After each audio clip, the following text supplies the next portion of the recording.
PCC నూతన అధ్యక్షుడిగా మహేష్ కుమార్ గౌడ్ గాంధీ భవన్లో మధ్యాహ్నం 2:45 పదవి బాధ్యతలు స్వీకరించనున్నారు. బాధ్యతల స్వీకరణ కార్యక్రమం సందర్భంగా గాంధీ భవన్ను అందంగా ముస్తాబు చేశారు. ఈ కార్యక్రమానికి CM Revanth Reddy, deputy CM బట్టి విక్రమార్క, మంత్రులు, పార్టీ సీనియర్ నాయకులు హాజరవుతారు. అంతకుముందు మధ్యాహ్నం 12 గంటలకు అసెంబ్లీ ఎదురుగా ఉన్న గన్ పార్క్ చేరుకుని అమరవీరుల స్తూపం వద్ద నివాళులర్పిస్తారు. అక్కడి నుంచి కార్యకర్తలు, అభిమానులతో కలిసి భారీ ర్యాలీగా గాంధీ భవన్కు చేరుకుంటారు.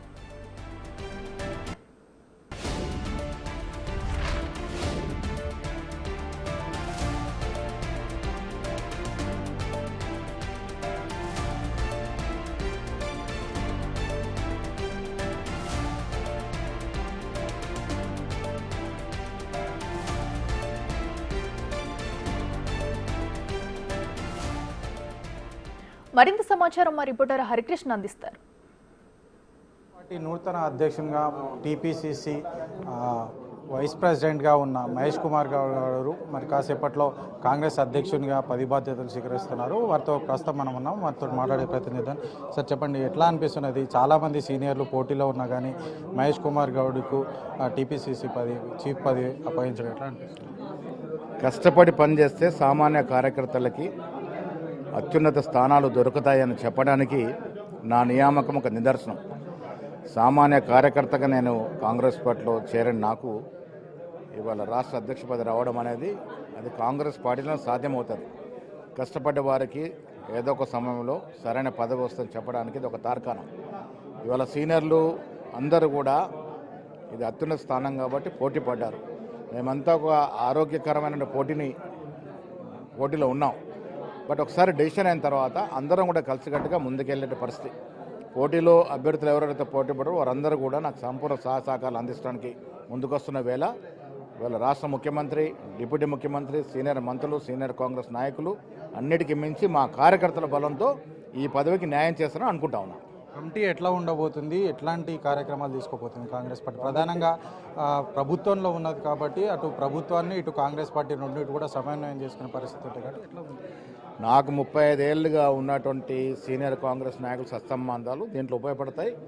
పార్టీ ఒకవైపు, ప్రభుత్వం ఒకవైపు, రెండు కూడా సమన్వయంతో ప్రజలు ఆశించిన మేరకు వారికి ఫలాలు అందే విధంగా మేము ప్రయత్నం చేస్తాం.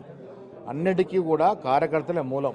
ఆ కార్యకర్తల బలంతో, ఆ కార్యకర్తల కోరికలతో, వారి ఆకాంక్షలతో ముందుకెళ్తాం. కార్యకర్తలకు కూడా సంపూర్ణ న్యాయం చేసే విధంగా నా కమిటీ ఉంటుంది. అంటే కాంగ్రెస్ పార్టీ ఎప్పుడైతే అధికారంలోకి వచ్చినప్పటి నుంచి కూడా బీఆర్ఎస్ పార్టీ చాలా విమర్శలు చేస్తుంది.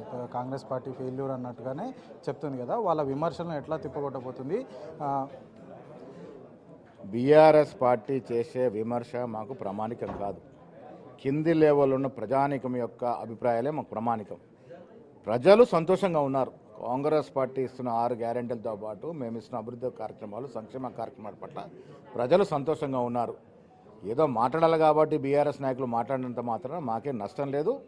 కార్యకర్తల సంతృప్తే మాకు అవసరం.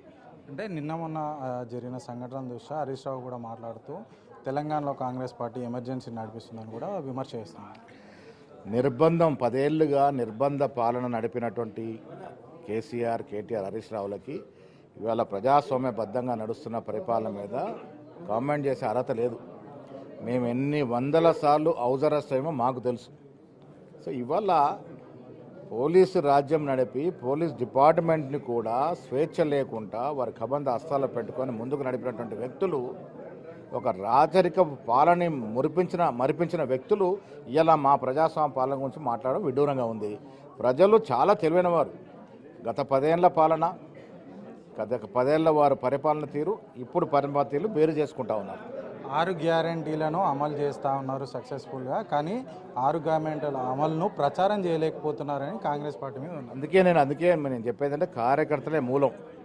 మేము సంక్షేమ ఫలాలు, అభివృద్ధి ఫలాలు ప్రజలకు ఇస్తున్నా, ప్రజలకు చేరకపోవడం కారణం మా కార్యకర్తలు. ఆ కార్యకర్తలకే నేను విజ్ఞప్తి చేస్తూ ఉన్నాను. మన కర్తవ్యం ప్రభుత్వం ఇస్తున్న ప్రతి సంక్షేమ అభివృద్ధి ఫలాల్ని ప్రజలకు చేరవేర్చి ఇది కాంగ్రెస్ పార్టీ వల్ల అయిందని చెప్పే బాధ్యత వారిది. అందుకే వారి మీద నమ్మకంతో మేము ముందుకు పోతాం.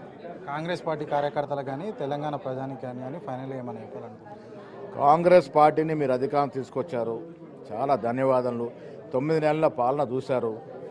ప్రజలందరికీ నా విజ్ఞప్తి ఏంటంటే మీ ఆలోచన మీ అభివృద్ధి, మీ అభిలాష, మీ కోరిక మేరకే కాంగ్రెస్ ప్రభుత్వం నడుస్తుంది. మీరు కోరుకున్న ఫలాలు, మేము ఇచ్చిన గ్యారెంటీలు పరిపూర్ణంగా మీకు చేర్చే వరకు మా ప్రయత్నం గట్టిగా ఉంటుంది. మాన్య ముఖ్యమంత్రి గారు కానీ, కేబినెట్ మంత్రులు కానీ, మేము కానీ మా తాపత్రయం అంతా కూడా ప్రజల ఆభిష్టం మేరకు, ప్రజల ఆకాంక్షల మేరకు పరిపాలన చేయడమే. ఆ దశగా మేము ప్రయత్నం చేస్తాం. ఆపోజిషన్ వారు బీఆర్ఎస్ కానీ, బీజేపీ కానీ పసలేని ఆరోపణలు చేస్తూ ఉన్నారు. ఉన్నది లేనట్టుగా, లేని ఉన్నట్టుగా భ్రమ పలికే ప్రయత్నం చేస్తూ ఉన్నారు. వాటిని నమ్మకండి, వాస్తవాలు తెలుసుకోండి. కాంగ్రెస్ పార్టీ సిద్ధాంతం మీ అందరూ సుఖం సంతోషమే. ర్యాలీ ఎక్కడి నుంచి చేయబోతున్నారు, ఎట్లా ఉండబోతుంది? ర్యాలీలు నలుమూల నుంచి వస్తూ ఉన్నాయి. ఇవాళ గొప్ప అదృష్టం ఏంటంటే కార్యకర్తల కలయిక వచ్చింది. ఒక సామాన్య కార్యకర్త, మాలాంటి కార్యకర్త అధ్యక్షుడు కాబట్టి ప్రతి కార్యకర్త ఇవాళ తనకు తాను ఒక అధ్యక్షుడిగా అనుకునే ముందుకు వస్తూ ఉన్నారు. 10 రోజులుగా లభిస్తున్నట్టు అపూర్వమైనటువంటి ఈ అభిమానం నేను 35 ఏళ్లుగా సంపాదించుకున్న సంపద. ఈ సంపదను చూస్తూ ఉంటే నిజంగా నేను అదృష్టవంతులని అనుకుంటా ఉన్నాను. నలుమూల్చి ర్యాలీలు వస్తూ ఉన్నాయి. ప్రధానమైనటువంటి ర్యాలీ అమరవీరుల స్తూపం నుంచి గాంధీ భవన్ వరకు ఉంటుంది.